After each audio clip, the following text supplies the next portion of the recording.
Estamos, ¿verdad? Ya estamos. Muy buenos días. A nombre de la Coordinación de Relaciones Internacionales de la Facultad de Ciencias Políticas y Sociales de la UNAM y a nombre de las profesoras de la materia de Política Exterior de México, le damos la bienvenida a todo nuestro auditorio en este semestre, cuando estamos comenzando el ciclo de conferencias para nuestras materias, al que hemos denominado Política Exterior de México en el siglo XX, de la utopía revolucionaria al declive de la independencia relativa.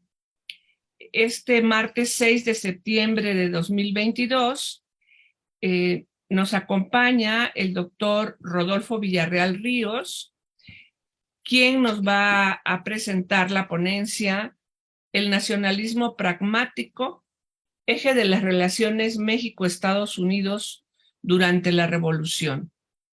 Nos acompañan en la mesa la maestra Irene Sea, la doctora Marlene Alcántara, la doctora Ana Luisa Trujillo y yo.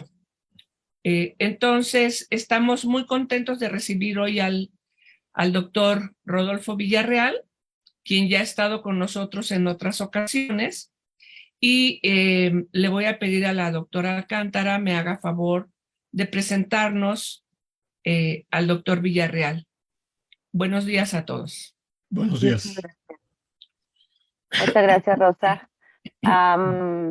El doctor Rodolfo Villarreal Ríos tiene un doctorado y una maestría en Historia por la Universidad de Montana, Missoula. También es maestro en Economía por la Universidad de Colorado, Boulder, y es licenciado en Economía por la Universidad Autónoma de Guadalajara. Ha impartido cátedra en la Universidad de Montana, Missoula, sobre relaciones México-Estados Unidos, la emigración de mexicanos a los Estados Unidos, las relaciones del Estado mexicano con la Iglesia Católica, y durante 23 años también hay que mencionar, prestó sus servicios al Estado mexicano en el rango de auxiliar de programación a director general en funciones. El doctor Villarreal es autor de los libros El Senado estadounidense enjuicia a México y el presidente Carranza, que fue publicado por el INERM en 2017, y las conferencias de Bucareli, un acuerdo pragmático de la diplomacia mexicana, también publicado por el INERM en el 2018. Además, es coautor de 4 artículos científicos relacionados con los efectos neurodegenerativos que la contaminación ambiental provoca sobre los seres humanos, y además ha sido articulista en numerosas revistas como Tiempo, diarios El Nacional en la Ciudad de México y Zócalo de Piedras Negras, Coahuila. Además, ha participado en varias páginas de internet y ha publicado un poco más de 1000 editoriales sobre historia, relaciones internacionales, deportes, tauromaquia, política y economía. Esta mañana damos la más cordial bienvenida al doctor Rodolfo Villarreal Ríos. Muchas gracias, doctor. Muchas gracias a ustedes. Quiero primeramente expresar mi agradecimiento a la doctora Rosa Isabel Gaitán, que fue cuya gentileza me permitió estar aquí con ustedes este día.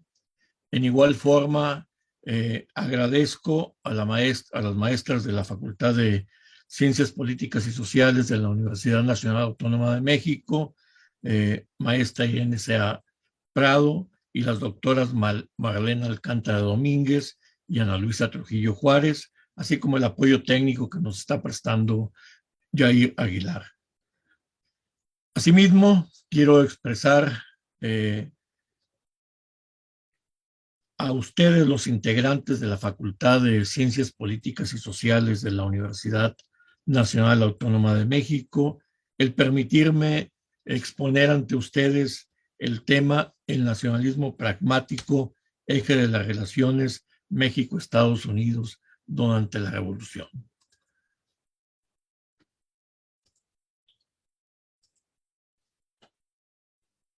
Hablar de nacionalismo pragmático es un término que inicialmente fue concebido por el historiador estadounidense Edward McNeill Farmer, quien en 1999 publicara bajo el auspicio del Fideicomiso Plutarco Elías Calles, Fernando Torreblanca, un nacionalismo pragmático, el gobierno callista en Sonora y el capital extranjero.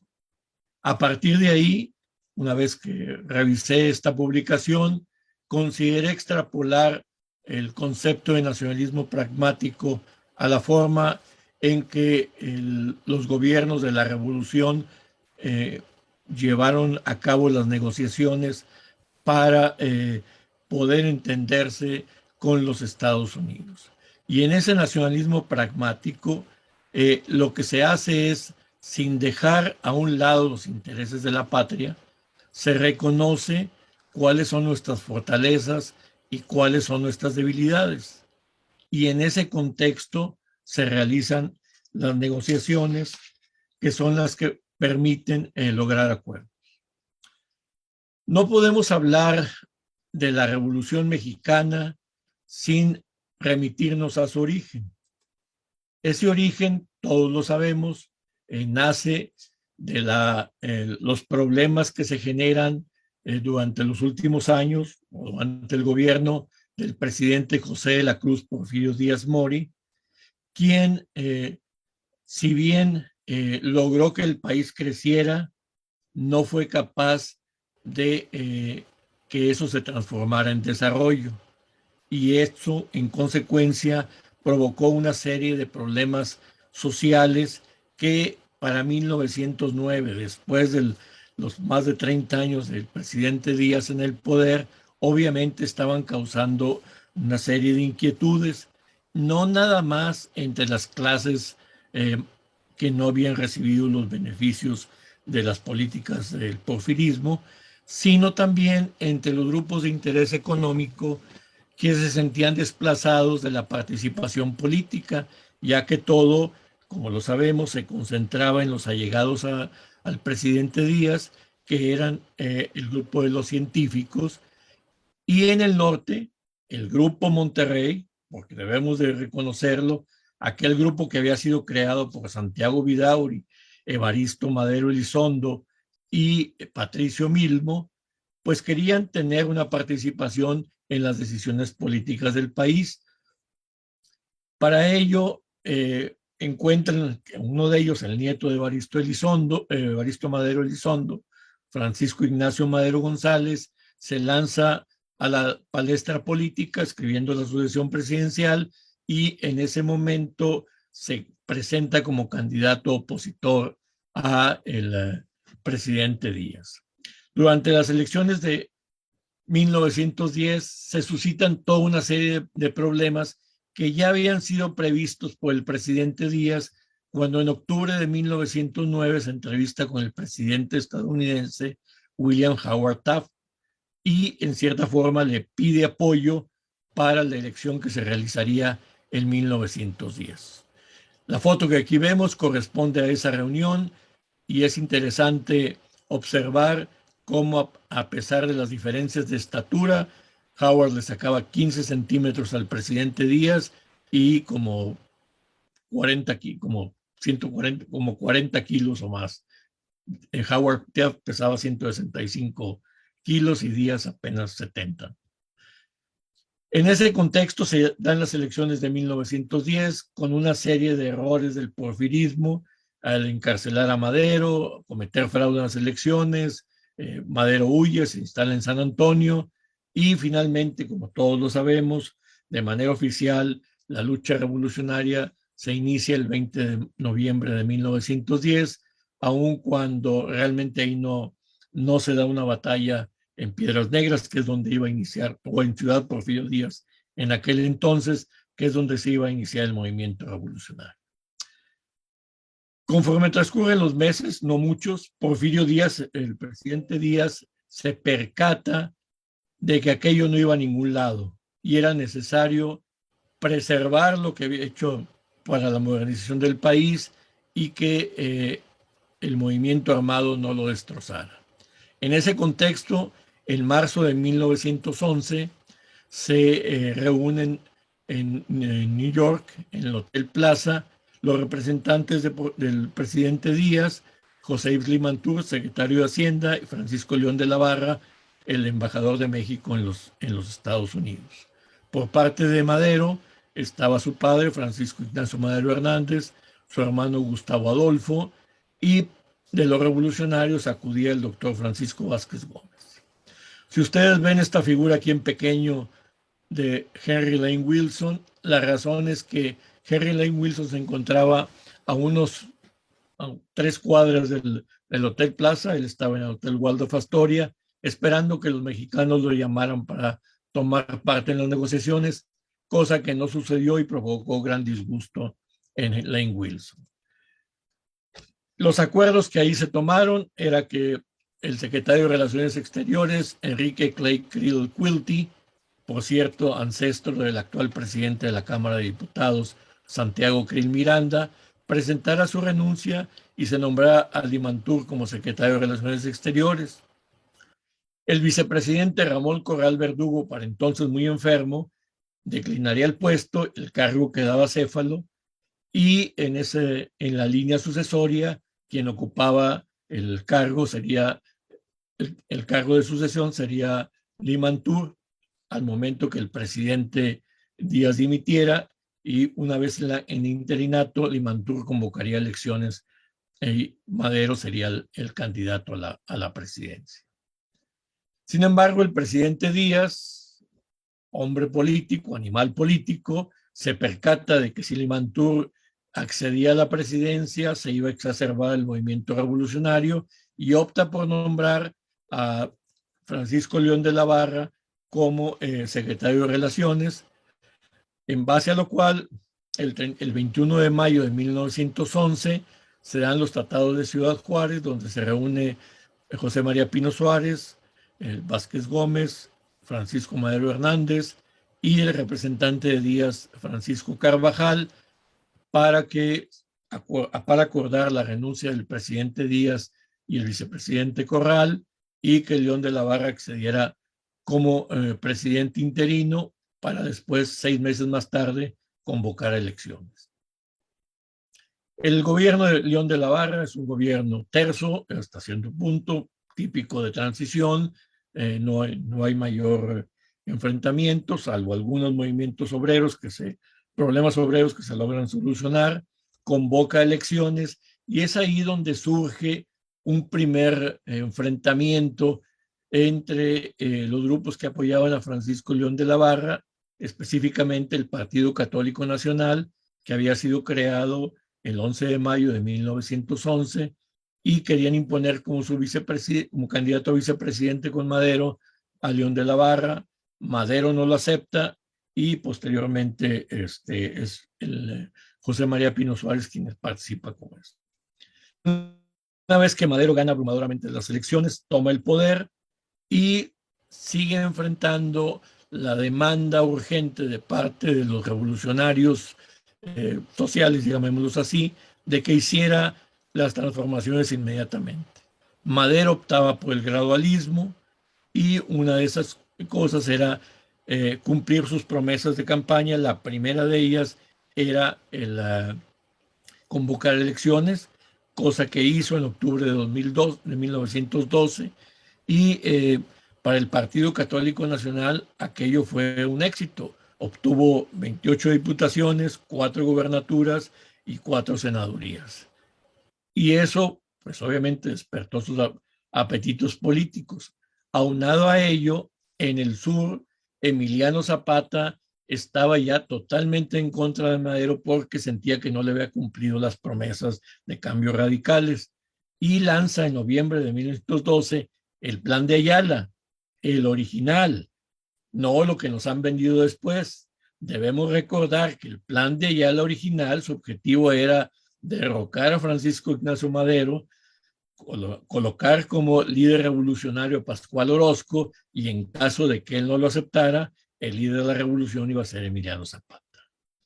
Con ese ambiente tan crispado, llega 1913 y tenemos lo que conocemos como el crimen de la Ciudadela, donde el embajador Henry Lane Wilson por fin puede cumplir con sus deseos de revancha por no haberlo invitado a la negociación del Hotel Plaza en Nueva York, y encuentra un aliado en Victoriano Huerta, cuya única definición que se puede hacer es la de asesino, ya que asesinó la democracia cuando obligó al presidente Madero y Pino Suárez a renunciar, y posteriormente los usurpa el poder para después enviarlos a prisión y en el camino que sean asesinados por Francisco Cárdenas.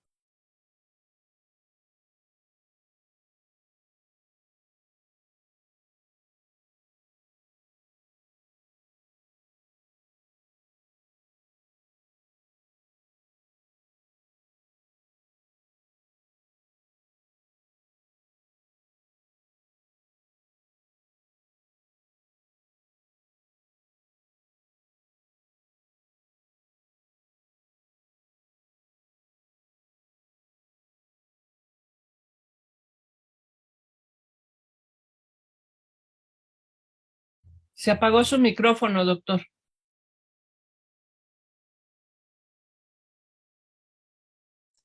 Ya, ahorita. ¿Ya? Sí. ¿Ya? Sí. Ok. Entonces, en ese momento, Carranza se muestra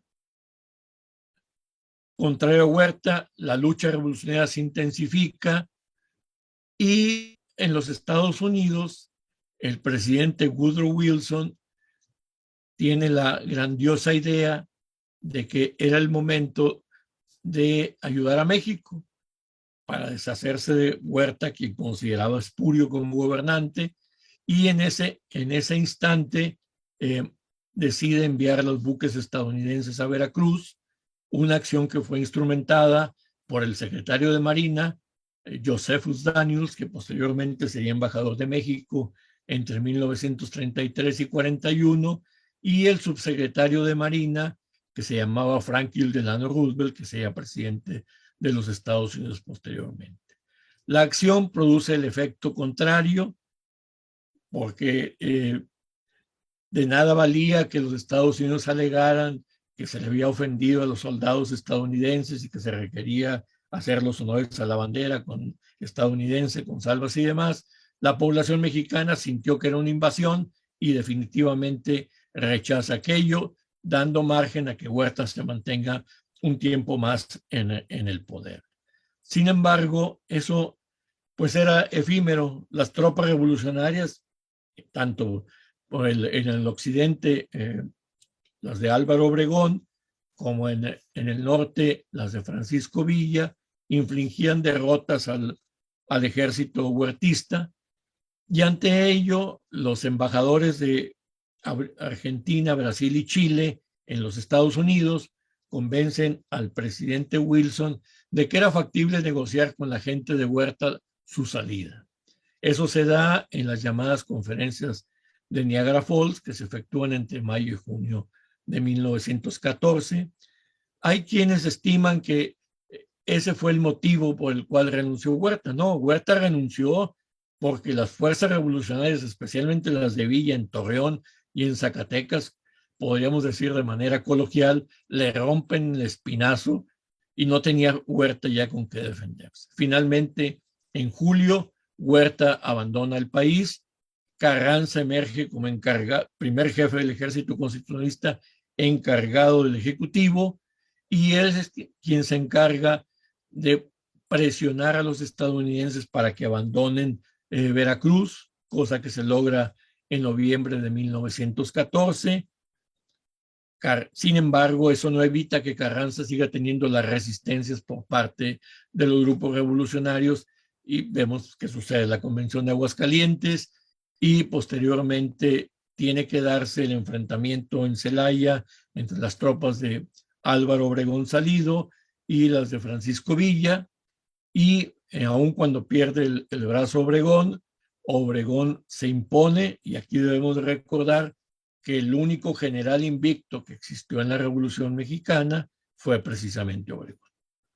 Carranza, después de ello, llega a la Ciudad de México, emerge como el triunfador, se firman los tratados de Teoloyucan, y en octubre de 1915 el gobierno de Wilson finalmente se convence que con el grupo que debe de trabajar, el que puede permitir reconstruir el país y lograr la paz era el de Carranza. Las primeras acciones que enfrenta Carranza, bueno, pues ¿cuáles van a ser? Tenía las empresas estadounidenses en México y Carranza estaba bien consciente de que sin petróleo no podía construir el país. Impone una serie de impuestos que tienen que ser negociados con las empresas, que a su vez estaban totalmente ciertas de cuán importante era el petróleo mexicano para ellos. Ante ello, Carranza poco a poco va consolidando su gobierno. Sin embargo, Villa tenía la intención de crear toda una serie de problemas para que los Estados Unidos intervinieran en México y el ejército constitucionalista o las fuerzas de Carranza acabaran enfrentándose con él. Para eso ocasiona el problema en Santa Isabel, matando ingenieros mineros. Posteriormente invade Columbus, en una medida que, lejos de enorgullecernos, debería de avergonzarnos, porque si somos muy críticos de cuando los estadounidenses nos han invadido, en igual forma debemos de ser críticos cuando vamos y nos metemos sin ninguna razón válida, porque no era válido lo que hizo Francisco Villa, no había ningún enfrentamiento entre ejércitos, y eso da pie a la expedición punitiva, donde Carranza nuevamente tiene que negociar en el filo de la navaja, por llamarlo coloquialmente, para evitar que por un lado los estadounidenses nos invadan plenamente, les prohíbe que utilicen ferrocarriles, todo tienen que hacerlo a caballo, hay toda una serie de enfrentamientos con la población que obviamente apoyaba a Villa, la expedición punitiva al final de cuentas no logra su objetivo y durante la mayor parte del tiempo permanece en la colonia Dublán, resguardado por el ejército mexicano que no los deja moverse de ahí. La única ventaja que tuvieron los estadounidenses de ese confinamiento fue que el ejército, esas tropas, 5,000 hombres aproximadamente, pudieron prepararse muy bien y cuando se da la incorporación de los Estados Unidos a la Primera Guerra Mundial, Pershing tenía un grupo totalmente capacitado para irse a combate.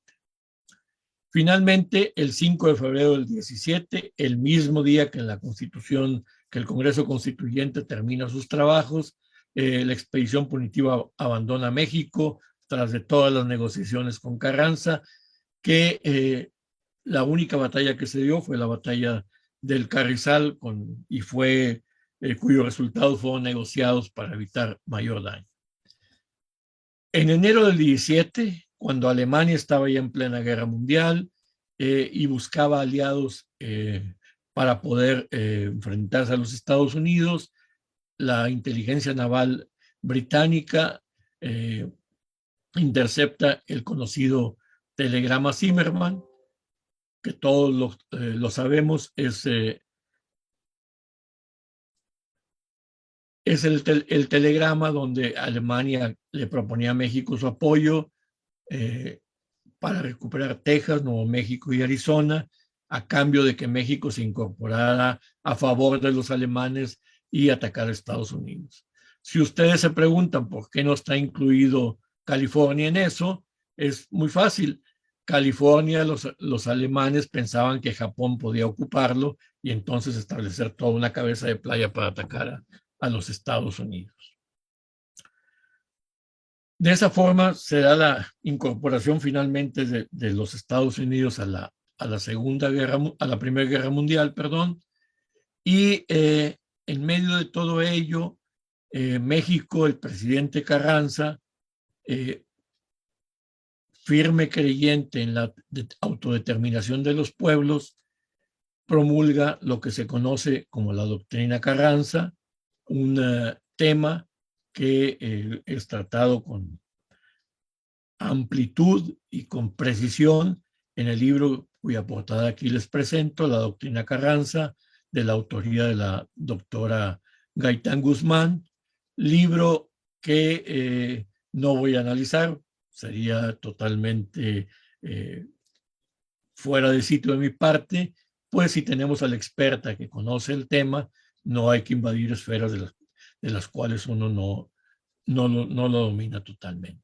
La doctrina Carranza básicamente era la oposición a la doctrina Monroe, y yo diría que específicamente, la doctora me podrá corregir si estoy equivocado, era específicamente al corolario Roosevelt que había promulgado el presidente Teodoro Roosevelt en 1903, si mal no recuerdo, y en el cual decía que las naciones latinoamericanas que no fueran capaces de convertirse en o tener un gobierno demócrata, pues en ese momento los Estados Unidos tenían todo el derecho de mandar tropas para imponerles la democracia.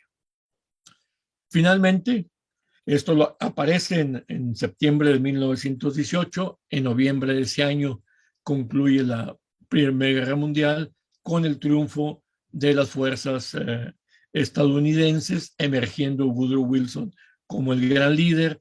Y obviamente a los Estados Unidos inmediatamente le surge de nuevo su ambición territorial. El senador Henry Fontan Ashford de Arizona, demócrata por Arizona, promueve que se compre parte de Sonora al norte y la península de California para que el estado de Arizona tenga una salida al mar. Carranza, que no tenía espíritu delotero, rechaza totalmente o ignora totalmente esa propuesta y se deja para la nada. En ese momento, en los Estados Unidos se da la lucha entre las fracciones republicana y demócrata.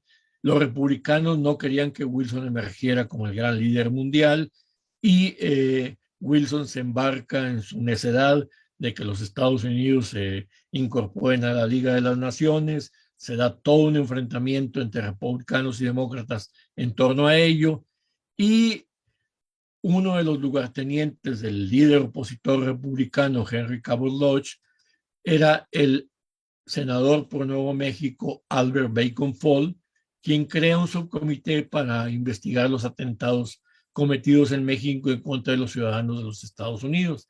El objetivo no era tanto defender a los estadounidenses, sino mostrar la incapacidad del presidente Wilson para poder controlar al país vecino, que era un país hasta cierto punto menor, y crea esta comisión junto con el senador republicano por Connecticut, Frank Bosgood Brandegee, y el demócrata por Arizona, Marcus Aurelius Smith. Esta comisión inicia sus trabajos el 8 de septiembre de 1919 y los habrá de terminar el 20 de mayo de 1920. Durante el transcurso de esta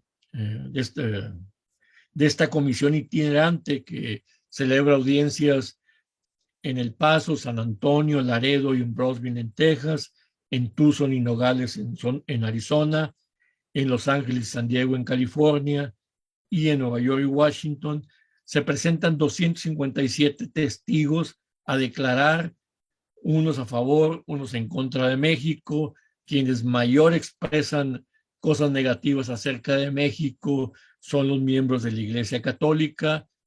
Hay algunos periodistas que se muestran contrarios a México, pero otros por su parte, junto con los representantes de las iglesias protestantes, expresan que en México se está dando un proceso de transformación y que no hay tal ataque a los estadounidenses siempre y cuando se lleven a cabo las cosas de manera correcta.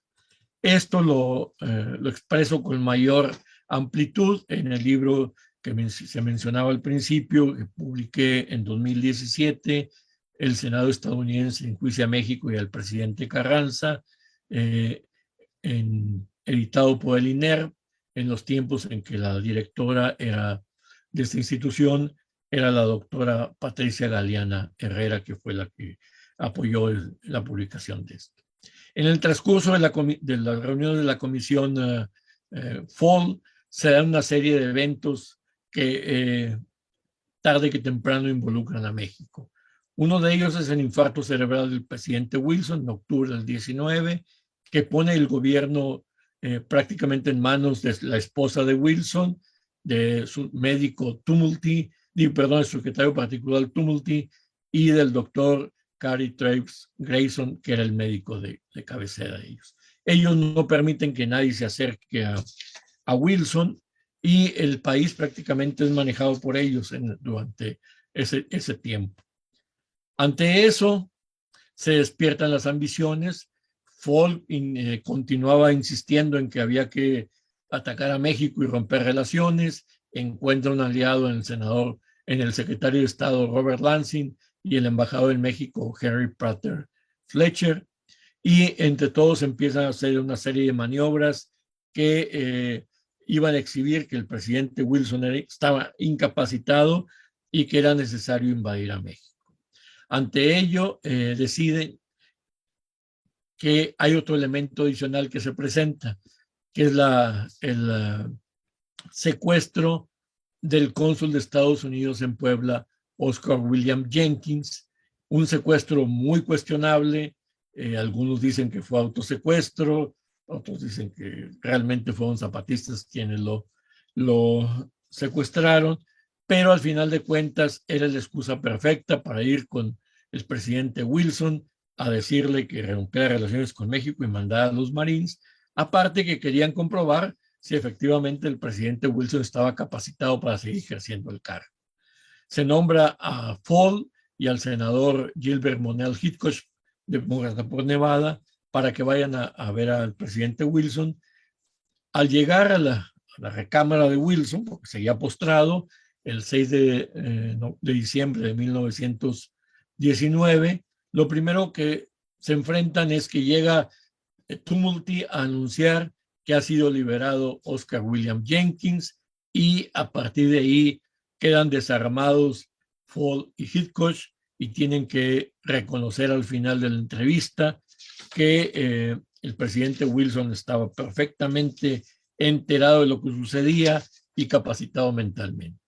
¿Y cómo se había enterado el presidente Wilson? Bueno, entre los delincuentes siempre hay un traidor, y ese papel lo hizo Robert Lansing, quien se arrepintió y trató de lavar su afrenta y le mandó toda la información al presidente Wilson diciéndole qué es lo que iban a tratar este par de fulanos con él. Mientras tanto, en México se daba la época de la sucesión presidencial. El presidente Carranza, cuya terquedad todos conocemos y la mayor parte de las veces le produjo resultados positivos, pues había ya decidido que el sucesor sería Ignacio Bonillas, porque quería un civil al frente del gobierno. Bonillas, quien era embajador de México en Washington, no era ningún hombre impreparado, era un ingeniero egresado del Massachusetts Institute of Technology, el MIT. Era un hombre que tenía un problema, estaba alejado totalmente del país, y ante ello los dos generales más importantes de Carranza, Álvaro Obregón Salido y Pablo González Garza, recordaban que en 1916 Carranza les había prometido que en la siguiente elección ellos habrían de tomar parte. Obviamente se da el enfrentamiento con estos dos generales. Obregón definitivamente se manifiesta en rebeldía, se ocasiona lo que conocemos como la revolución de Agua Prieta, que en realidad fue una revuelta, no debemos darle el grado de revolución, y como en aquellos tiempos las cosas no se dirimían ni en foros, ni en conferencias, ni en pláticas, pues ahí era soy tú o soy yo. Ante las circunstancias, Carranza parte rumbo al este, a Veracruz, y Álvaro Obregón, después de que le tienden una trampa, logra escapar y, vestido de ferrocarrilero, huye rumbo a el estado de Guerrero.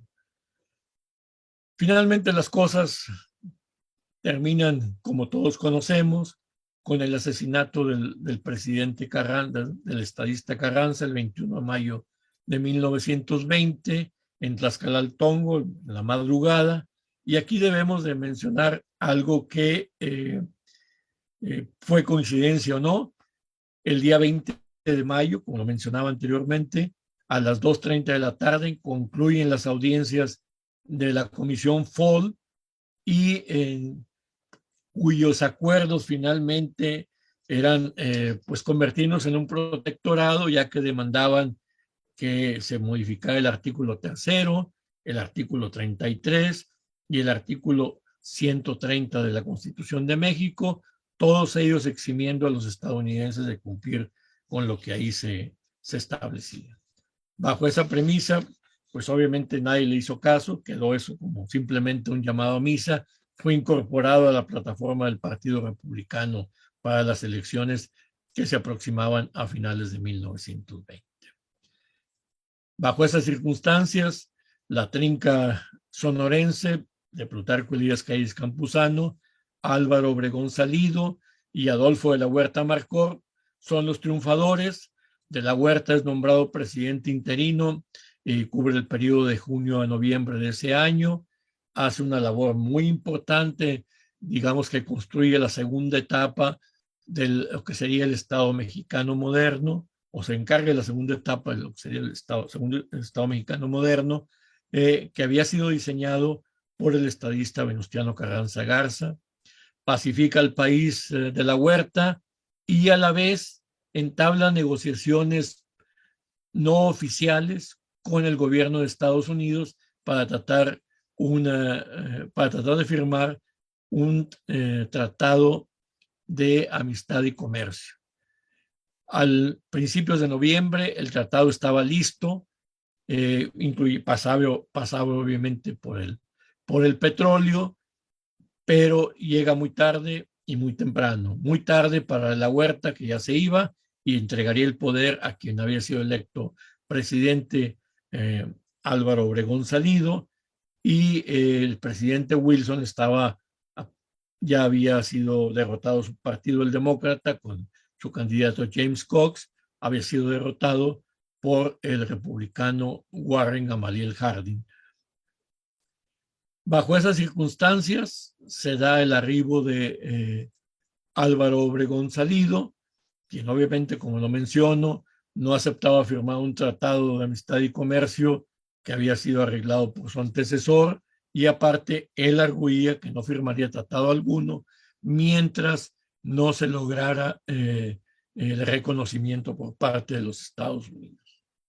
En los Estados Unidos, el presidente electo era Warren Gamaliel Harding, un personaje poco conocido, poco estudiado en México, si acaso se le menciona por todos los escándalos de corrupción que se dan en ese país durante su gobierno, y para entonces el principal promotor de que se reanudaran las relaciones con México, que se le reconociera al gobierno mexicano, porque la Huerta nunca fue reconocido como presidente, dado las circunstancias bajo las cuales llegó, era Albert Fall, el senador por Nuevo México, quien había sido nombrado secretario del Interior.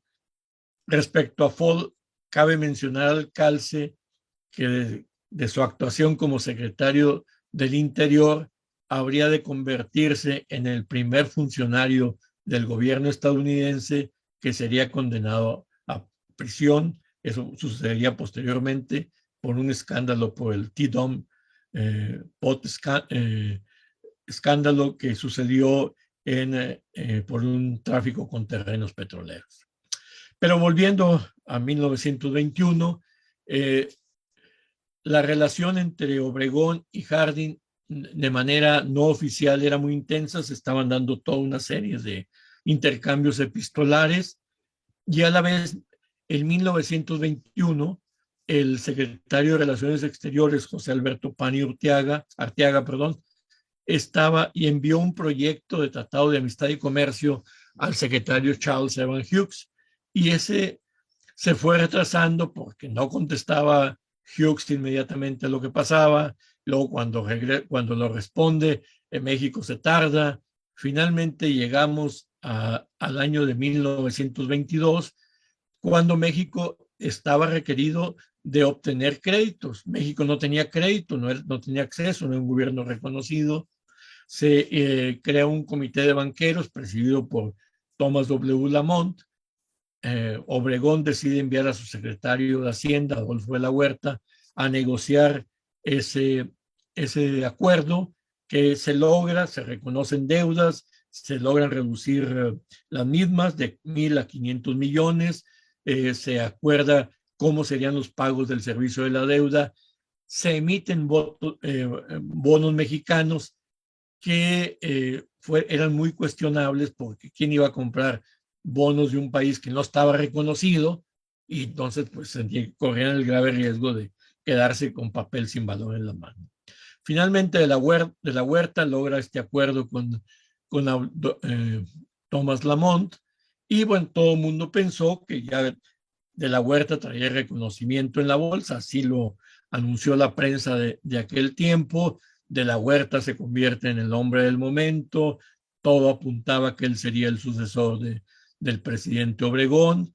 Aquí está el decreto mediante el cual se acepta, ante el gobierno mexicano publica el acuerdo el 30 de septiembre del 22.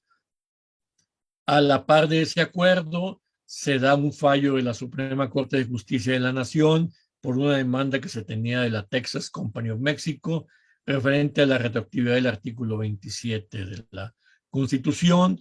Los miembros de la Corte unánimemente están de acuerdo que no puede ser retroactiva la Constitución, que los depósitos de petróleo pertenecen a la nación mexicana, pero quienes habían tenido o adquirido tierras al amparo de la ley de minas, que se prevalecía antes de mayo del 17, cuando entra la Constitución, pues preservaban sus derechos y reafirman lo que ya está en la Constitución, de que el petróleo era parte del subsuelo donde quiera que fuera encontrado.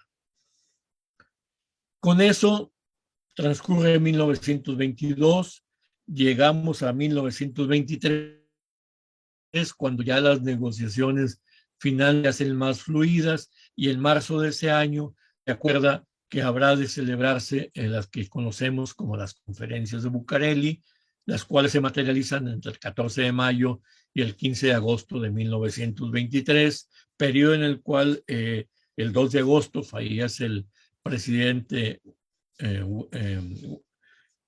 Harding, y entonces es necesario hacer un impasse, pero para entonces ya estaba todo avanzado. Y aquí quiero hacer énfasis en algo. Todos, cuando hablamos de las conferencias de Bucareli, inmediatamente pensamos en la leyenda negra que se ha construido alrededor de ellas durante los años, lo cual, ante esa circunstancia que forma parte de mi, o ante ese tema que forma parte de mi disertación doctoral, decidí hacer la investigación en las minutas, en todos los documentos que se intercambiaron entre el gobierno de México y el gobierno estadounidense, y no encontré absolutamente nada de la leyenda negra de que México se comprometió a no industrializarse y que Obregón fue un vendepatrias, etc. Esas conferencias de Bucareli tienen antecedentes que van hasta la época del presidente Juárez, cuando el 4 de julio de 1868 se firma la Convención para el Arreglo de Reclamaciones. Eso dura hasta que se da la Revolución, cuando en 1911 León de la Barra elabora el reglamento de esa comisión y se crea una comisión consultiva para atender los casos que de la misma sugieren. En 1913, 15 días antes del asesinato del presidente Madero, se emite el reglamento de esa comisión. En el 17, el presidente Carranza crea la Comisión de Reclamaciones para atender las demandas de los extranjeros por los daños causados por la Revolución Mexicana. Se reconocen 13 millones de dólares como lo que se debía pagar, estableciéndose que quienes hicieran esos reclamos no deberían de solicitar el apoyo de sus gobiernos. Y a finales del 19, el presidente Carranza firma el decreto para establecer dicha comisión de reclamaciones. Todo ello lo plasmo también en el libro que me editó el INER en los tiempos de la doctora Galeana, las conferencias de Bucareli, un acuerdo pragmático de la diplomacia mexicana. Una de las leyendas negras es que los acuerdos nunca se publicaron.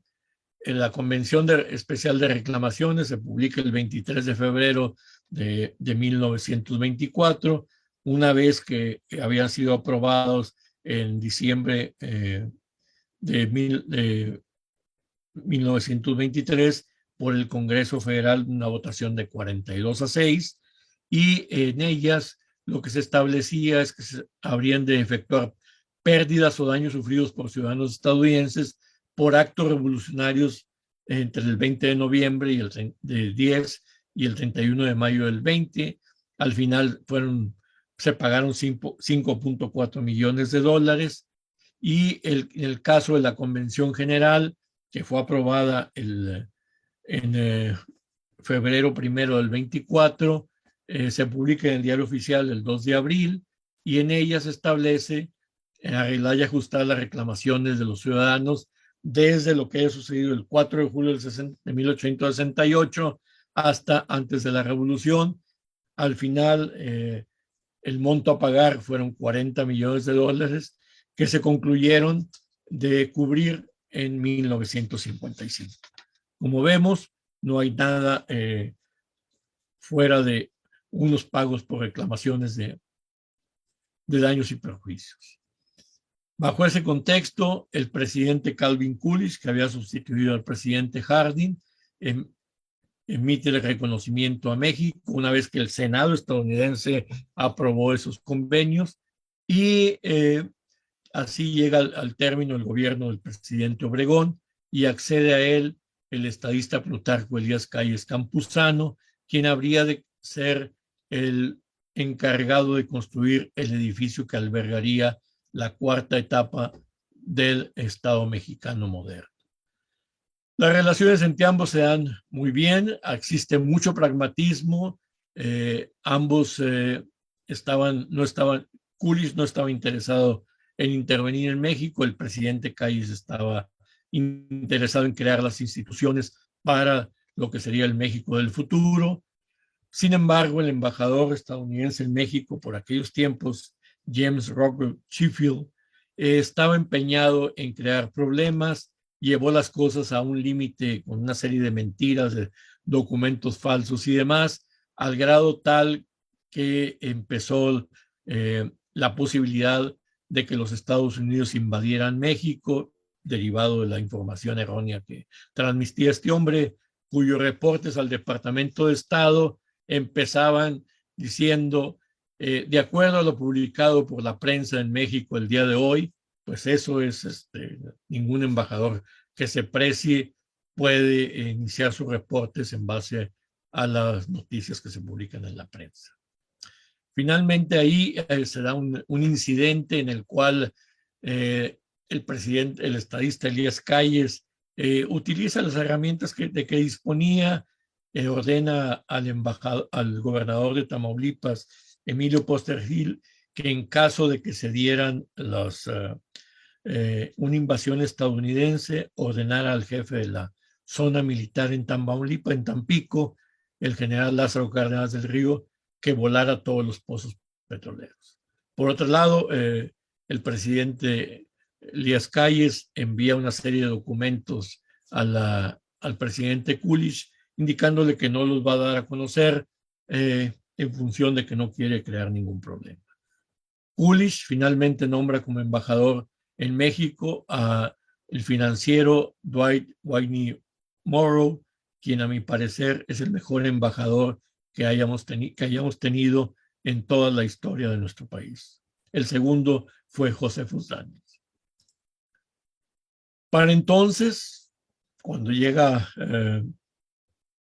Morrow como embajador, ya se había dado la enmienda Pani al acuerdo Lamont de la Huerta, y se reduce la deuda gubernamental en 44%, dado que se separa la deuda de los ferrocarriles de la deuda nacional.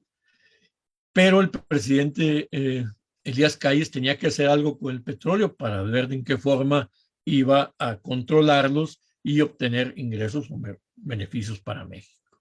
Emite un decreto en el cual se establece que todas las compañías petroleras que estuvieran operando y las que lo quisieran hacer en el futuro tendrían que acogerse a una concesión petrolera por 50 años e incluirse en dicho decreto la cláusula Calvo.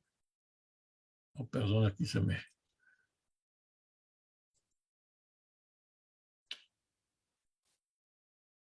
la cláusula Calvo, en donde ninguna empresa extranjera o ningún extranjero podría solicitar el apoyo de su gobierno en caso de un problema. Cuando llega Morrow, se da una química muy importante, muy amplia, muy en lo que se conoce como los desayunos de huevos con jamón, que se da en principios de noviembre, y entonces la primera negociación que se enfrenta a Morrow es cómo resolver el asunto de la ley petrolera de 1925. La Suprema Corte emite un fallo diciendo que no se requería invocar la cláusula Calvo. Nuevamente ratifica que el Estado mexicano es propietario de todos los recursos que se encontraban en el subsuelo, y quienes habían adquirido la posesión de las tierras previo a la entrada en vigor de la Constitución del 17 serían continuando su operación hasta que así lo decidieran, y solamente las nuevas serían por 50 años. El otro asunto que tenía México en ese momento era el conflicto religioso. Y antes de venir a México, el embajador Morrow ya había tomado sus precauciones. Este conflicto religioso no era tan espontáneo como pudiera parecer, era parte de un proyecto que desde principios de siglo se le había encargado al sacerdote jesuita Bernard Bergoen, quien había construido todo un andamiaje político para que la Iglesia Católica tomara parte en las decisiones políticas o en las decisiones de gobierno del país. En 1917, cuando se promulga la Constitución, el arzobispo de Guadalajara, entonces arzobispo de Chiapas, Francisco Orozco y Jiménez, toma una parte muy activa en contra de la promulgación de la Constitución del 17, la cual es apoyada por el Papa Benedicto XV, y es expulsado del país Orozco Jiménez y varios sacerdotes más. Cuando llegamos a 1926, que se da todo el conflicto religioso, el Papa Achille Damiano Ambrogi Ratti, mejor conocido como Pío XI, es quien da su bendición al movimiento armado de 1926, cuando promulga la encíclica Iniquis Afflicticis, mediante la cual encamina o hace que los católicos, premia a los católicos a que vayan a defender de manera brava y valiente sus creencias, y entonces en diciembre de ese mismo año los 12 arzobispos de México dan la anuencia para que la Liga Nacional de la Defensa Revolucionaria vayan y se lancen a la lucha. Bajo esas circunstancias se da la llamada Revolución Cristera, que para mí es la reyerta inútil, porque al final de cuentas lo único que se obtuvo fue la muerte de 100,000 mexicanos y que el Estado mexicano gastara miles de pesos en ello. Así llegamos a 1928, cuando Morrow acuerda con el sacerdote paulista John J. Burke que venga a México, se entrevista durante 6 horas con el estadista Elías Calles, encuentran una solución al problema, y entonces está todo listo para que en mayo vinieran Pascual Díaz y Barreto, el obispo de Tabasco, y Leopoldo Ruiz y Flores, el arzobispo de México, vinieran a negociar. En mayo hay un acuerdo que está todo listo para finalizar la revuelta cristera. Morrow envía a la embajada, al Departamento de Estado, los acuerdos que se han logrado para que se transmitan al Vaticano. En el Vaticano, al parecer, a Pío XI no le era suficiente la cuota de sangre que se había derramado y rechaza los acuerdos. En julio, un fanático católico asesina al presidente electo Álvaro Obregón. Y bueno, la razón por la cual Pío XI no estaba muy preocupado por México en ese momento es que tenía en curso las negociaciones con esa alma de la caridad, que era el duce italiano Benito Mussolini, a quien alababan por todas formas, mientras criticaban al estadista Elías Calles, y no sería hasta febrero del 29 cuando se firman los tratados de Letrán, en donde nace el Estado Vaticano, cuando Pío XI vuelve la vista a México y finalmente en principios de junio destituye a Burke como el negociador principal y nombra a Edmund Aloysius Walsh, quien era el vicerrector de la Universidad de George Washington en los Estados Unidos, al calce de este hombre, de lo que este hombre vino a hacer a México en 1929, debemos recordar que en 1950, en enero, se reúne en el Hotel Colony en Washington con un profesor de ciencias políticas de dicha universidad y un abogado prominente de Washington y el senador por Wisconsin, Joseph McCarthy. Y en esa reunión se determina que para impulsar la campaña de reelección de Joseph McCarthy, lo mejor era instrumentar lo que todos conocemos como el macartismo. Por si no conocían quién es el padre del macartismo, aquí se los presento, es el Mundo Walsh. Pero en 1929 era un jesuita que vino a México a tratar de resolver lo que ya estaba resuelto, simplemente requería formalizarse y trató de imponer nuevas condiciones, no le fueron aceptadas ni por los propios jerarcas católicos mexicanos, ni por el embajador Morrow y el presidente Portes Gil, quienes finalmente a finales de junio firman el modus vivendi, mediante el cual se reanuda el culto de las iglesias al marco de la ley. El gobierno dice que no pensaba en ninguna forma de destruir iglesia alguna, registrará a quienes sean miembros o a quienes sean nombrados por los jerarcas católicos. La educación será laica, no se permitirá que se imparta religión en las escuelas, pero sí en las iglesias o en los centros que ahí se encuentren. La Constitución garantiza el derecho de petición y los ministros de iglesia pues, podrían hacer uso de él.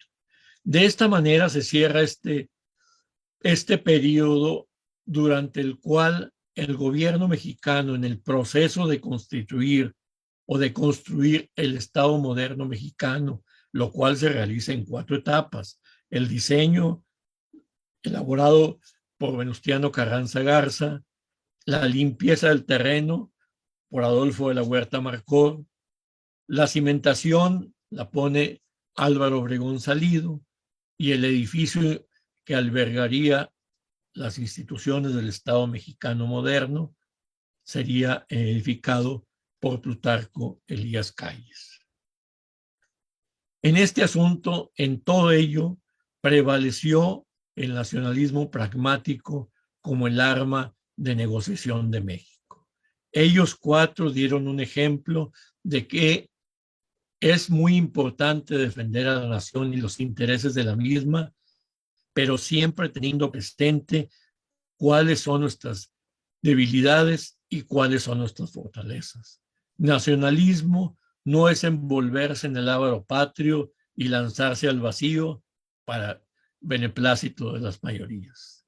Nacionalismo es entender que la construcción del futuro se debe de hacer en base a realidades y en base a cuáles son nuestras circunstancias. Y así fue como nació el Estado mexicano moderno, ese que tuvo éxito, que durante 70 años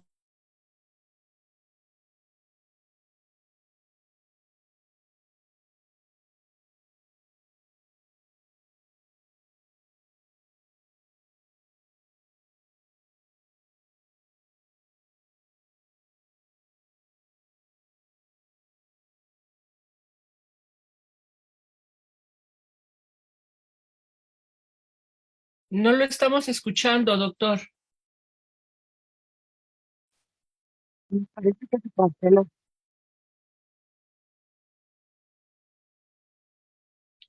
Dejamos de escucharlo unos minutos, bueno, unos segundos. Se apagó su teléfono, su micrófono, doctor.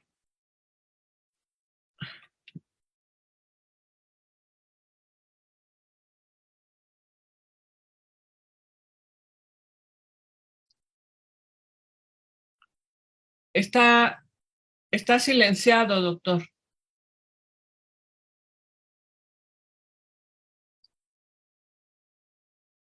Tiene que abrir su micrófono de nueva cuenta.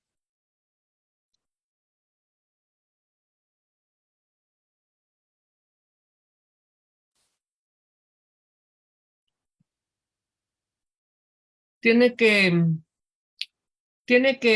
picarle al icono del micrófono.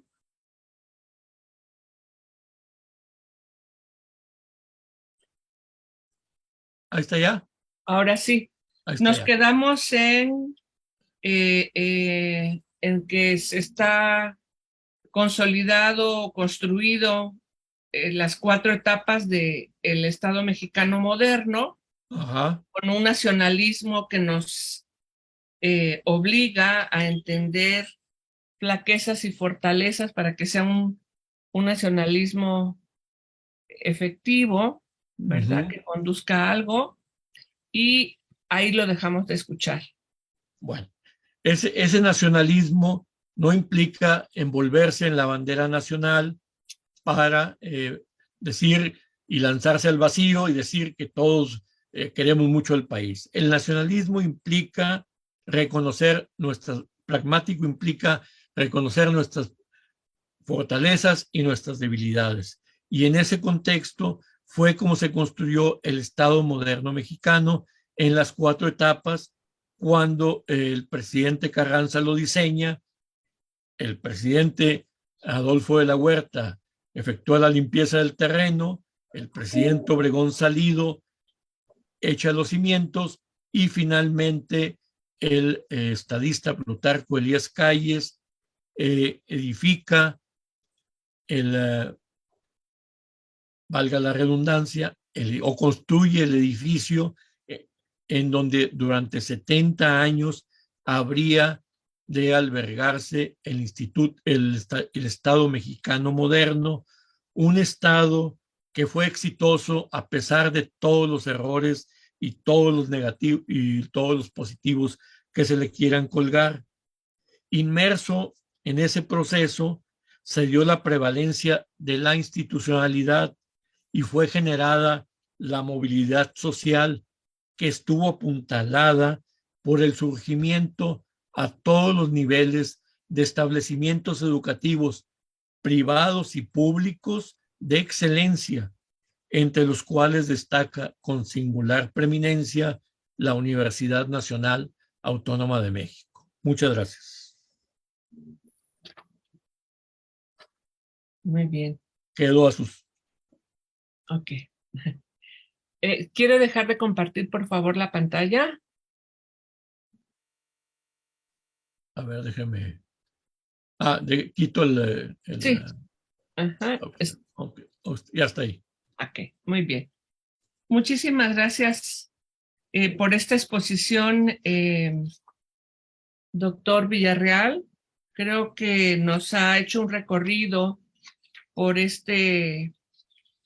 por esta historia de nuestro país, donde vamos justamente de la parte del final del siglo XIX, que marca los antecedentes de este otro gran proceso social, político, económico, que va a marcar definitivamente nuestro siglo XX en cuestiones internas, pero también en cuestiones de vinculación internacional, no solo de México con el mundo, sino también va a aportar nuevas opciones a la forma en que se vinculan los países.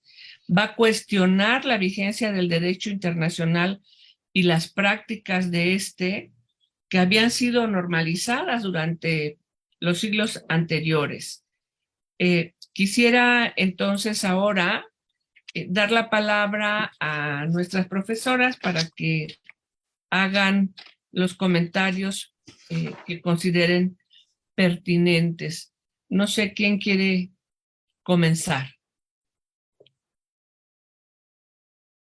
¿Quieres probar si puedes, si te podemos escuchar, Irene? No.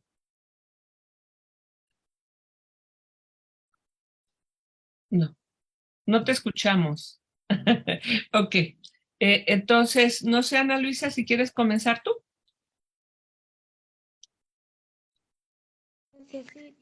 ¿Me escuchan? Sí, Sí. Bueno, yo quisiera en primera instancia felicitarlo. Tiene una exposición vasta, amplísima, que nos gracias. resume en una hora un periodo histórico muy intenso.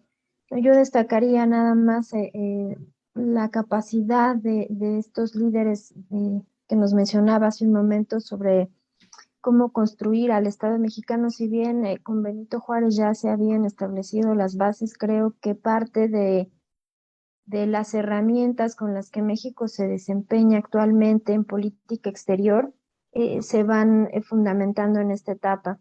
Eh, Creo que también es importantísimo destacar la relación con Estados Unidos, los conflictos, ¿no? Desde este momento se consolida ya Estados Unidos como el actor principal o el socio, el, este, la contraparte principal de México, ¿no? También por un poco la cuestión del petróleo que se comienza a ver como una prioridad. Y sin duda es trascendental estudiar esta etapa precisamente por eso, ¿no? Es Estados Unidos ya nuestra contraparte más importante. Es evidente ya también que la relación entre México y Estados Unidos es intensa y es interdependiente. Tanto nosotros como ellos relacionamos, se van imbuyendo los asuntos internos con los asuntos externos, lo cual también me parece destacable, sobre todo para los estudiantes, ¿no? Que si podemos avanzar en el tiempo, cuando llegue el momento de que revisen la política exterior actual, pues esta etapa es fundamental para que la puedan entender en la actualidad, ¿no? Y creo que la exposición que nos hace es fascinante, de verdad, yo le agradezco Gracias. muchísimo. Muchas gracias. Bueno, dejaría mi primer comentario hasta ahí. Muchas gracias. Gracias, doctora Trujillo. Doctora Alcántara, por favor. Yo también me congratulo por la exposición de esta mañana. Recuerdo hace algún tiempo que el doctor nos acompañó también para la presentación de los temas sobre sus textos de los tratados de Bucareli, ¿no?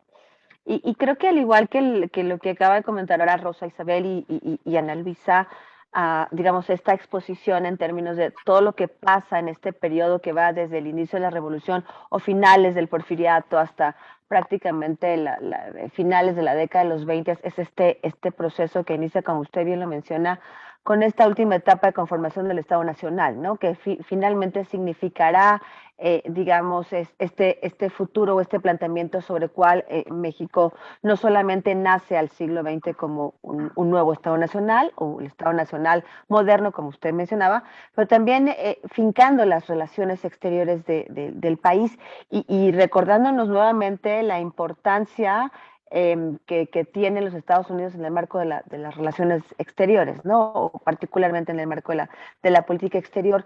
Recordaron también en estos temas que habíamos estado revisando ya en el siglo XIX, que tiene que ver con temas de reconocimiento, la deuda externa, el petróleo, es decir, una serie de factores que habían estado ya en ese escenario nacional y en sus relaciones para, digamos, venir digamos, en esta etapa a concluir con esas temáticas para que después, justamente, digamos, en el siguiente periodo, la década de los 30, 40, bueno, pues entonces hablar de nuevos elementos en la relación bilateral México-Estados Unidos y por lo tanto en la política exterior mexicana, ¿no?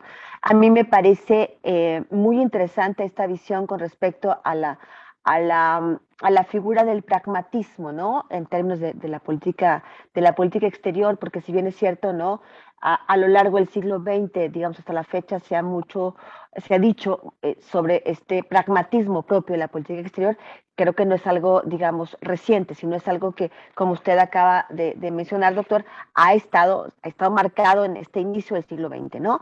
En donde entonces aquí podemos observar sí ya los cambios del 19 al 20 y forjar, digamos, una nueva visión en materia de política exterior que está estrechamente también relacionada, creo que, como usted lo mencionaba, al nacionalismo, ¿no? Si bien es cierto, la revolución ya empieza a hablar de ese nacionalismo mexicano, vamos a llegar a la siguiente etapa, los 30, los 40, en donde el nacionalismo mexicano va a estar también, digamos, y que revisaremos en el curso de Política Exterior de México 2, estará presente justamente ya con nuevas bases para la negociación otra vez con Estados Unidos en términos del petróleo, ¿no?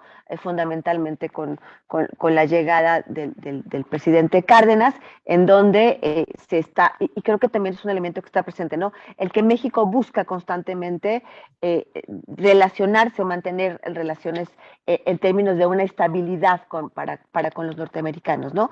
Que creo que también es un periodo en donde la política exterior de México está sustentada fuertemente, ¿no? En la relación con Estados Unidos, ¿no? Y de ahí, bueno, pues tratar de buscar, digamos, como decía un poco Ana Luisa, ¿no? En periodos mucho más, o después creo que de la Segunda Guerra Mundial, el insertarse México en ese escenario internacional, ¿no? Que va a ser completamente diferente de lo que acabamos de ver ahora en el periodo que usted nos acaba de mencionar, ¿no? Pues creo que me parece interesante hablar de este pragmatismo, ¿no? Y ver de dónde surge, o sea, esta idea también en el marco de las acciones de México, más adelante de la fecha o del periodo que usted abarca, ¿no? Ha estado presente, ¿no? Y creo que eso es lo que no, en el marco de esta charla, no tenemos que olvidar justamente esta acción pragmática de la política mexicana, no voy a decir de la política exterior, sino de la política mexicana con respecto a las situaciones que vivía, esta defensa de nuestros intereses, efectivamente, como usted dice, sin tener que envolvernos en la bandera y tirarnos, ¿no? Digamos, en una proporción muy medida de lo que implicaba para México bajo las circunstancias que teníamos al interior del país y también tomando en cuenta las circunstancias que se vivían en el contexto internacional, ¿no? Entonces, pues yo le agradezco mucho esta charla. Rosa Isabel sería mi comentario al respecto y creo que habría que pues seguir trabajando justamente en este concepto pragmático, ¿no? Sí. No sé si usted quiere comentar algo, doctor. No, pues nada más agradecer los comentarios laudatorios que ofrecen tanto usted como las doctoras Trujillo y Alcántara. Efectivamente, como usted y yo lo hemos comentado, doctora Gaitán, en esa época es cuando se establecen las bases de lo que habrá de ser la política exterior mexicana a lo largo del siglo XX. Y bueno, actualmente sufre un proceso ahí de ajustes que todavía no acabamos de entender cómo se va a negociar, pero creo que a lo largo del siglo XX dieron resultados. Hubo momentos muy valiosos en la política exterior mexicana.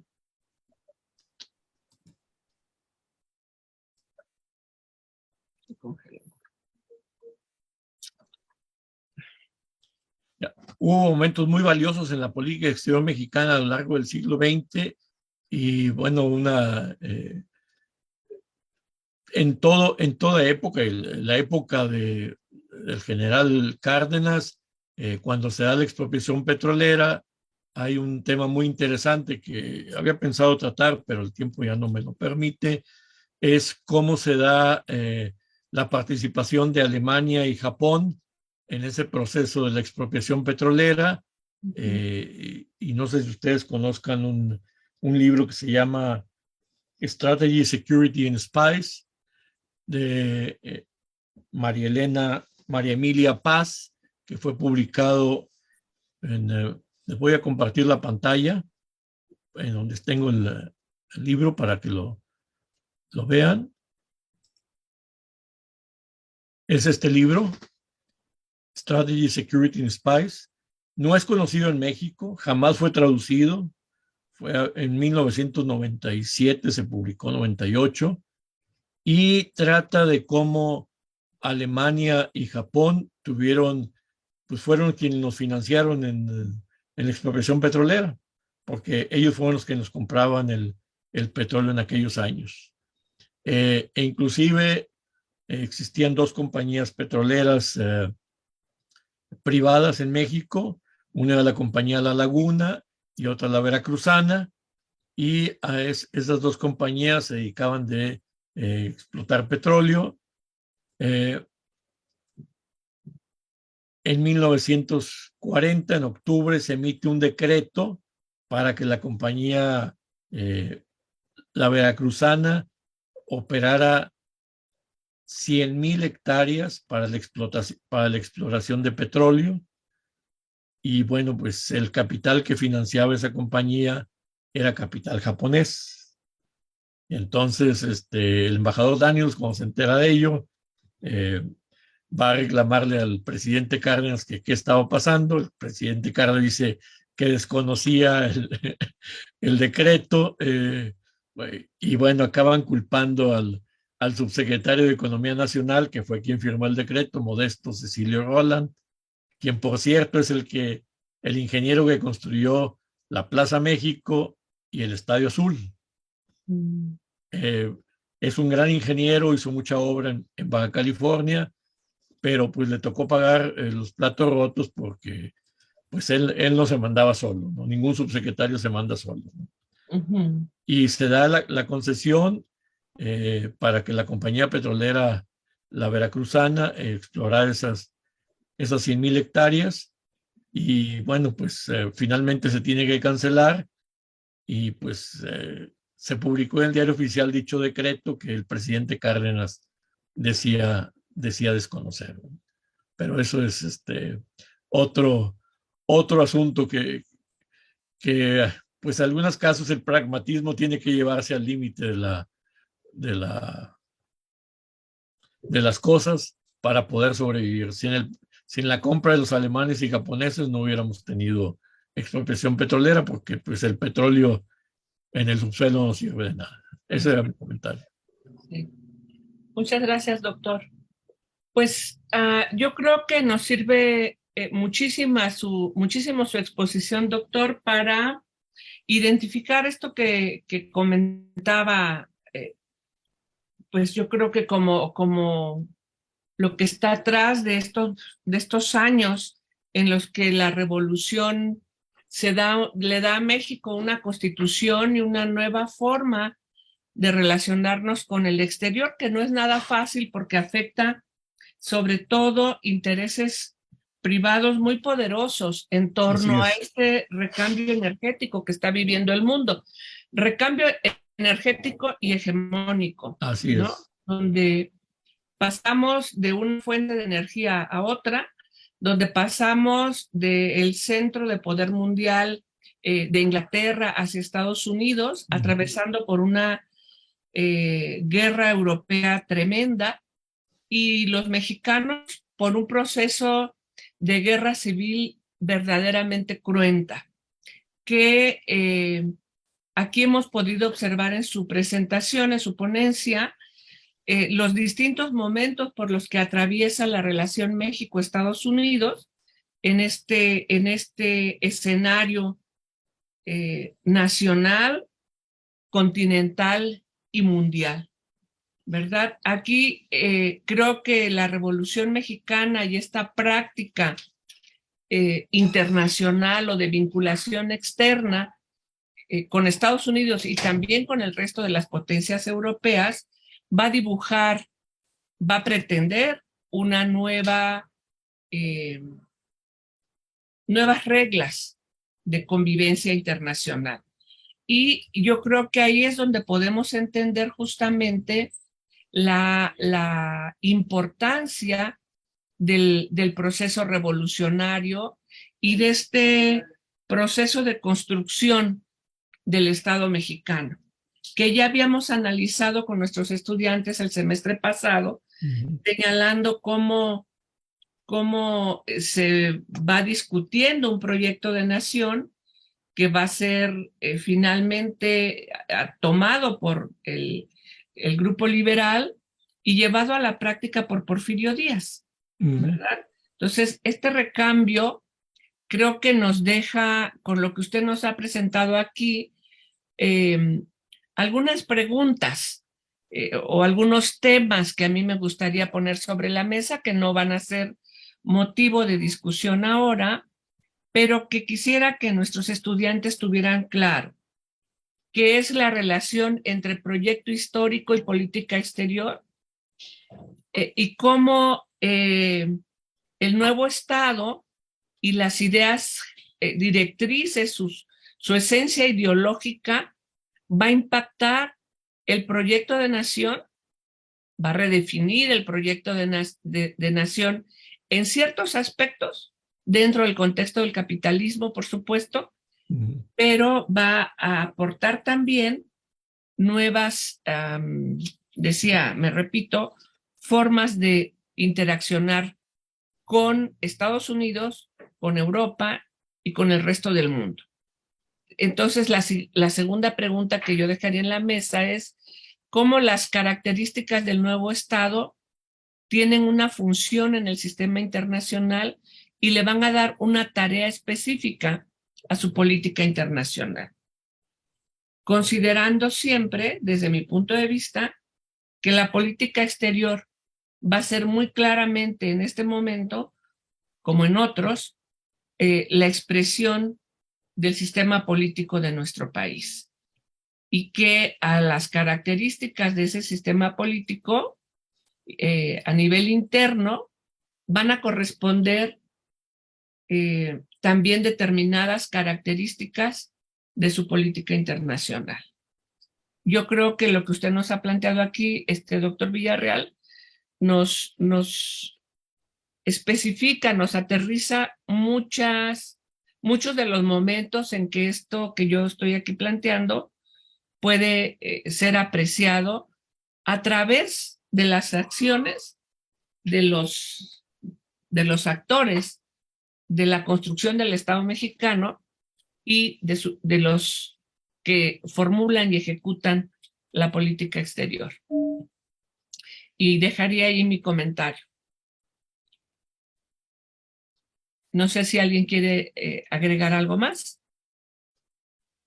Yo también creo que interesante de la presentación que hizo el doctor Villarreal es la gran cantidad de actores que a veces no percibimos más allá, a lo mejor, de los presidentes, los embajadores norteamericanos que tuvieron una labor o prácticas, digamos, importantes o interesantes, ¿no? En la defensa también de sus propios intereses. Creo que esto es algo que nos lleva justamente a la mejor, a la revisión de estos actores, a los primarios y a los secundarios, a los que vemos, porque hay detrás todavía, ¿no? Muchos agentes que también forman parte del cambio en el marco del proyecto del modelo de nación en México, en el propio Estados Unidos, o que desde Estados Unidos interfiere en este modelo de nación del que tú hablabas, y con ello justamente los cambios en materia de política externa, ¿no? Y eso entonces también me hace vincularlo con la otra temática que traemos en el marco de la materia, que son los personajes que desde México han hecho o participado justamente en la política exterior de México. Entonces, creo que la presentación que hoy nos hace el doctor, que no solamente está afincada en estos temas, ¿no? Que refieren a la materia, sino también en el interés de muchos personajes que yo supongo serán del interés de nuestros estudiantes para conocer, ¿no? Más allá en el marco de las acciones, bueno, pues quién está y quién nace también, forma parte de estos temas de política exterior. Eso sería mi comentario. Sí, y justamente voy a aprovechar para promocionar la siguiente charla que va a dar justamente la doctora Alcántara sobre la actividad diplomática de Luis Cabrera en el marco de la construcción de la política exterior del constitucionalismo a principios del siglo XX, ¿no? Que además después va a ser un importante sistematizador del pensamiento de Venustiano Carranza y de su práctica internacional. ¿no? Entonces, pues ese es el día 13 de este mes. Están todos invitados. Pues no sé si quisiera cerrar con algún comentario, Ana. Pues nada más ahondar un poco en lo que bien señalaba sobre este nuevo orden internacional a partir de la Primera Guerra Mundial y de la incursión de Estados Unidos ya como una gran potencia, ¿no? Que sin duda pone condiciones nuevas a nivel internacional, pero también hay que decirlo, es aprovechado por México de una manera eh, positiva, porque no es lo mismo la política exterior que ejercía México durante el siglo XIX a la que empieza a ejercer a principios del siglo XX, con una posición más firme, con un ordenamiento, a pesar de la cruenta guerra de la revolución, pero sin duda hay mucho más campo de acción, mucho más visión de hacia dónde se quiere llevar al Estado mexicano y cómo la política exterior puede funcionar para ello. Y creo que, como mencionaba en mi primera intervención, es importante detectarlo en este momento porque es a partir de entonces cuando México se inserta a la escena internacional ya como un país importante, ¿no? Dada su eh, presencia geográfica, la cercanía con Estados Unidos por ser puerta de América Latina. Y creo que esa parte es importante destacarla a propósito de la exposición del doctor Villarreal, ¿no? Que nos muestra elementos importantes en esta etapa histórica. Y bueno, eso sería todo. Sí. Gracias, doctora. Pues no sé si el doctor quisiera hacer algún comentario más. Ya Bueno, escuchamos a Irene no y Ya sé, tenemos a la palabra. maestra. me gustaría hacer un comentario final, si es posible. Adelante, por favor. Bueno, me pareció muy interesante, sobre todo la parte que creo que es su contribución en cuando usted habla de un nacionalismo pragmático, ¿no? Creo que ese es el meollo de su conferencia, ¿no? Y aquí en este nacionalismo pragmático, creo que tiene un papel fundamental, pues los miembros, bueno, diría la Secretaría de Hacienda y la Secretaría de Relaciones Exteriores, ¿no? Son ellos los que de alguna manera se hacen posible, obviamente, bajo la dirección de Calles, en su momento dado de Venustiano Carranza, o sea, vía pacífica, vía la negociación, que finalmente, pues México obtenga para sí el manejo de los recursos naturales, ¿no?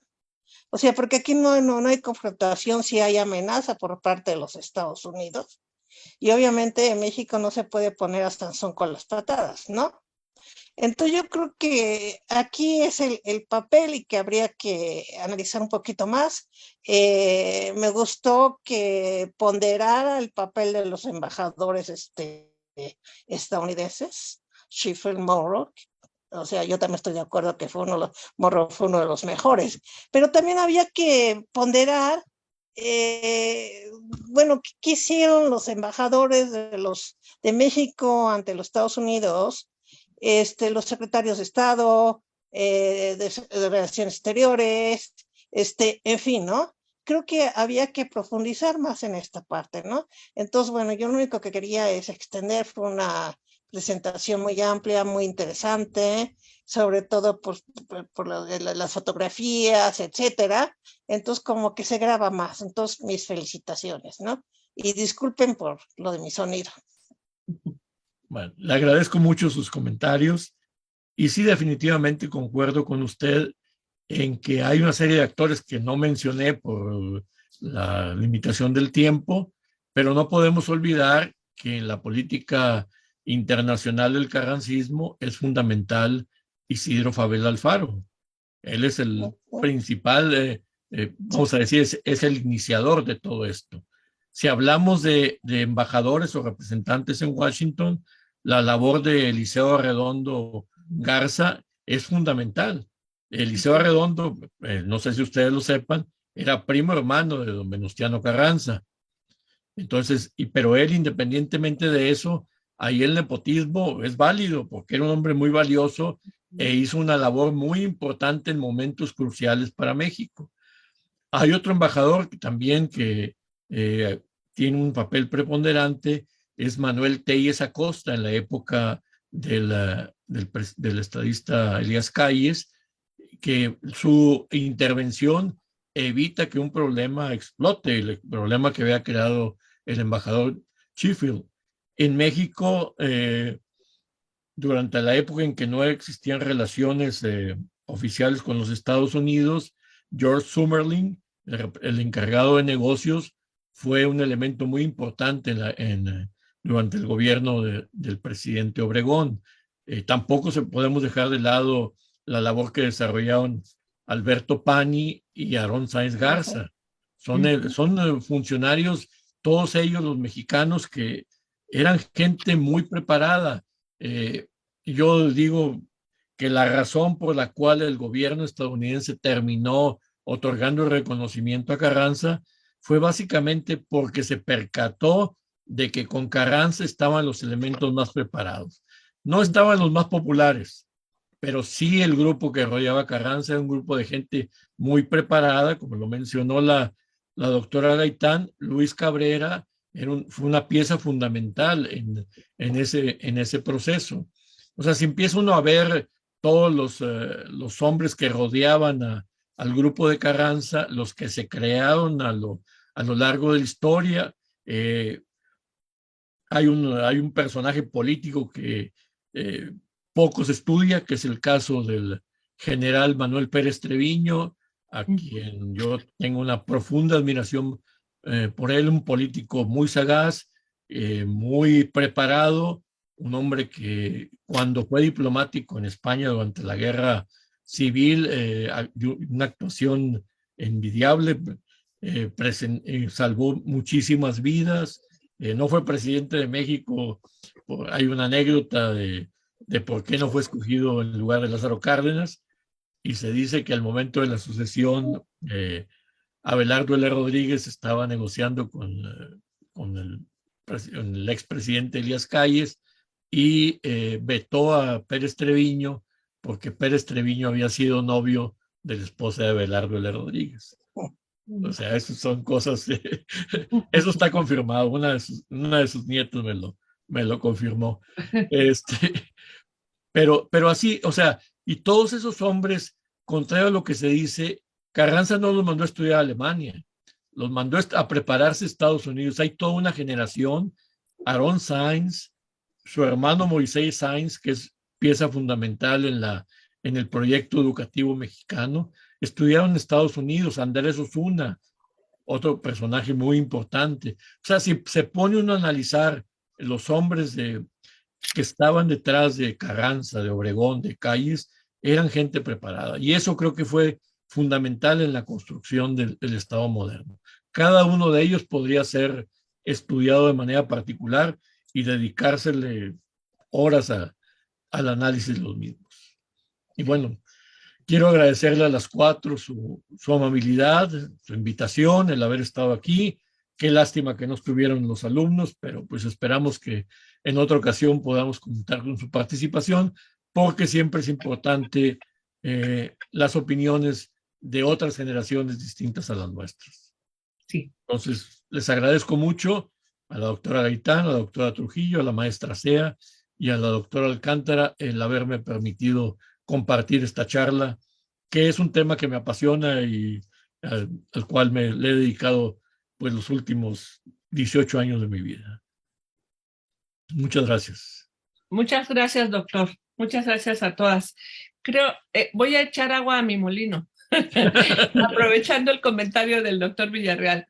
Hemos estado insistiendo, tanto Irene como Marlene, como el doctor Alberto Enríquez Perea y otros colegas, Alfonso Sánchez Mujica, en el Seminario de Historia Política y Relaciones Internacionales, de que es necesario rescatar a todos estos personajes que desde las relaciones internacionales, como actores de las relaciones internacionales de México, necesitamos estudiar, necesitamos profundizar en su pensamiento, en su contribución, en su acción como formuladores y como actores de la política internacional de México. Lo hacen, por ejemplo, los países desarrollados, ¿no? Con los recursos que tienen para dedicarle a la investigación, y tienen películas sobre sus presidentes, sobre sus principales personajes históricos, y nosotros tenemos que remar contracorriente, pero tenemos que hacerlo también. Es una invitación y es un